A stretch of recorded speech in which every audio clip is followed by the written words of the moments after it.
Bienvenidos nuevamente a la geografía del Yiddish, como siempre de la mano de Varda Fishbein. ¿Qué tal, Varda?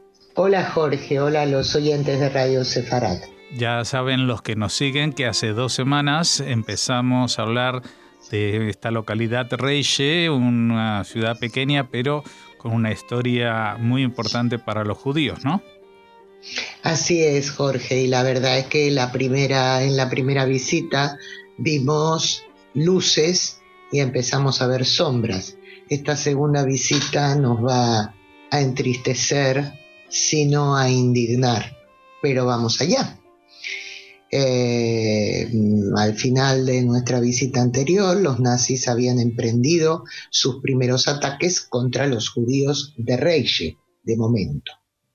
El gobernador general de siniestra memoria, Hans Frank, lanzó un decreto para que todos los hombres judíos de entre 14 y 60 años fueran registrados para realizar trabajos forzados. También ordenó que los judíos llevaran en el brazo derecho, bien visible en su ropa, una banda blanca con una estrella de David en el centro y que con ese mismo símbolo se identificaran todas las tiendas de propiedad judía. Para mediados de mayo del año siguiente fueron confiscadas sus casas y se les prohibió transitar por las calles principales de la ciudad. Poco después se impuso un toque de queda que era a lo largo de toda la noche y a la vez comenzaron las deportaciones a campos de exterminio. En febrero de 1941, la ciudad pasó a llamarse con el nombre alemán de Reichshof y se instaló un complejo industrial para la fabricación de motores de avión donde trabajaron los judíos como esclavos, al igual que en el aeropuerto militar situado al norte de la localidad. En diciembre de ese mismo año se ordenó a todos los judíos trasladarse entre los 3 y 5 días posteriores a un gueto en el que se alojaron a unos 12.000 personas de Reiche y a 3.000 refugiados de Lodz y de otras zonas del oeste de Polonia. Se nombró un Judenrat y se creó una policía judía compuesta por 25 personas al mando de un antiguo oficial polaco. En breve, otros 14.000 judíos procedentes de todo el distrito fueron concentrados en el gueto y junto a 8.000 judíos nativos deportados al campo de exterminio de Belzec. Durante el traslado fueron fusilados 230 por resistencia pasiva, mientras otros 1.000 fueron llevados al cercano bosque de Rudna para ser ejecutados. El gueto era un gueto cerrado, lo cercaba una cerca de madera con muros que alcanzaban los 3 metros de altura y tenía 3 entradas custodiadas por policías judíos y polacos. Allí solo podían salir los trabajadores forzados que volvían luego de cumplir con esos trabajos forzados. A lo largo del año 1942, los nazis continuaron el proceso de concentrar a toda la población judía de la región en guetos de las ciudades, también en Reiche. De modo que en el gueto de Reiche pronto imperaron el hambre, el hacinamiento y la inanición, las epidemias por falta de suficientes instalaciones higiénicas, y en esas condiciones murieron allí cientos de judíos. Además, sin ninguna razón y al azar, cada poco tiempo la Gestapo entraba en el gueto, asesinaba a varias familias o a varios individuos, y en mayo del año 1942, 250 judíos que habían sido acusados falsamente de los más diversos delitos y se hallaban en la prisión de Reiche fueron trasladados al bosque de Nova Vis, asesinados por bala y enterrados allí mismo en una fosa común. Cuando el proceso de concentración acabó y ya habían sido trasladados judíos de todas las ciudades y aldeas del distrito, los habitantes del gueto llegaron a ser casi 23.000 personas, que en una ciudad tan pequeña como Reiche es verdaderamente una barbaridad. En el mes de junio hubo un cambio de las autoridades que administraban el gueto y las nuevas impusieron un mes más tarde una multa a los confinados de 1 millón de zlotys, suma que fue aumentando hasta llegar a los 7.000 millones. También se incrementaron las exigencias del número de trabajadores forzados. En julio de 1942 tuvo lugar la primera gran acción, si no contamos todo lo que acabamos de relatar. Reunieron a los judíos en la Sammelplatz, que como se ha dicho en el programa anterior, estaba en el área antes ocupada por el cementerio. Se seleccionó a los aptos para trabajar, a quienes se les estampó un sello especial en su cartilla de trabajo. Bajo custodia de numerosos policías, 2.000 judíos, ancianos y enfermos fueron llevados al bosque cercano de Glogovi y fusilados. El grupo de aptos fue enviado a una fábrica en un campo de trabajo de la cercana localidad de Lizia Gora, y otros 4.000 tuvieron que marchar hacia la estación de ferrocarril de Staroniva. La marcha fue un verdadero suplicio, con fusilamientos durante el camino o golpes que los nazis propinaban con sus armas a plena luz mientras la población era testigo. Fue tal la ferocidad que se elevaron protestas, incluso por parte de un grupo de civiles alemanes que vivían en Reiche. En total asesinaron a 236 personas en el gueto antes de la marcha y a 42 durante el camino a la estación de tren. A los judíos que enterraron los cuerpos también se los asesinó. En la estación los subieron a vagones para ganado, en cada uno de los cuales viajaron entre 100 y 200 personas. El destino del tren fue, como ya había ocurrido antes, el campo de exterminio de Belzec, donde se los asesinó en la cámara de gas. El siguiente transporte, a Belzec también, salió 3 días después. Se siguió el mismo proceso de selección que la vez anterior y 500 ancianos fueron llevados al bosque de Glogovi y ejecutados. Además, se obligó al Judenrat a que los propios internados en el gueto sufragaran los gastos de los transportes. En julio hubo 2 transportes más. Como según archivos, en agosto de 1942 había en el gueto 4.000 judíos aún, se calcula en aproximadamente 20.000 los deportados y las víctimas asesinadas en los bosques y en el gueto durante estas acciones.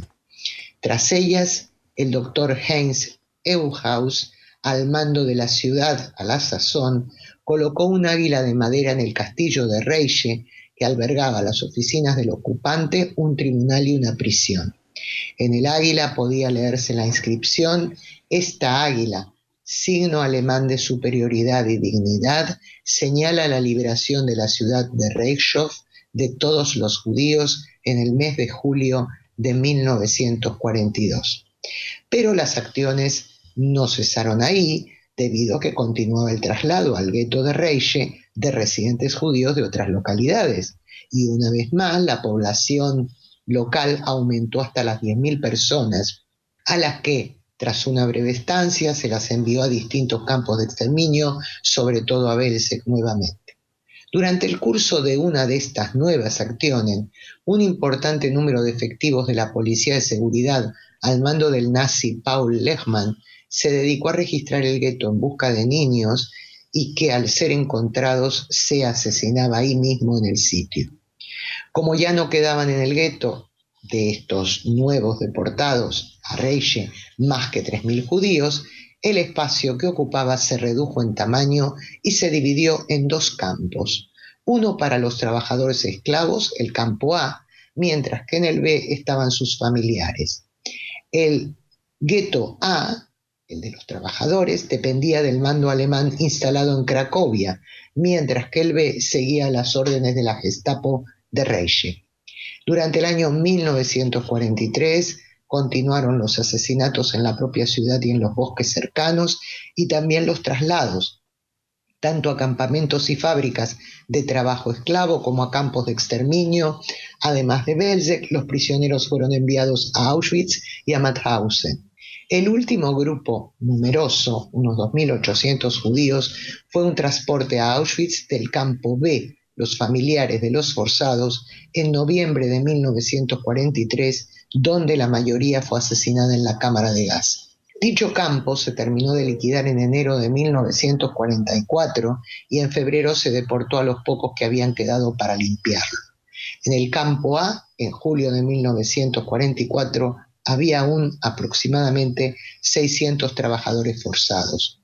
Algunos consiguieron huir y buscar refugio en los bosques de las cercanías, hasta que al cabo de un mes llegó el Ejército Rojo y liberó la región.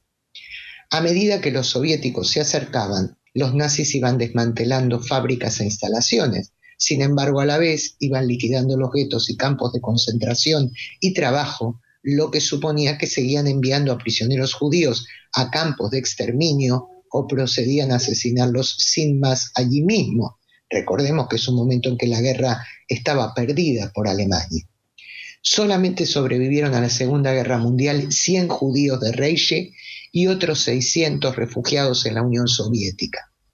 Entre ellos se creó una nueva Keilah, pero en 1945 volvió a haber violencia antisemita, como ocurrió en tantos otros sitios de Polonia, y muchos de ellos abandonaron la ciudad e incluso el país. En 1947, los judíos que aún quedaban, que podían contarse por decenas únicamente, erigieron un memorial para las víctimas de la Shoah en el nuevo cementerio judío. El comandante nazi Schupke, que había estado al mando del campo A de trabajadores esclavos y que más tarde fue el último comandante del campo de Klaszów, que muchos oyentes recordarán porque ahí transcurre la película La lista de Schindler, fue capturado y condenado a muerte por el Tribunal de Cracovia. Lo ahorcaron en noviembre de 1948. Pero otros acusados por sus delitos en la zona de Reche recibieron sentencias más leves o fueron absueltos.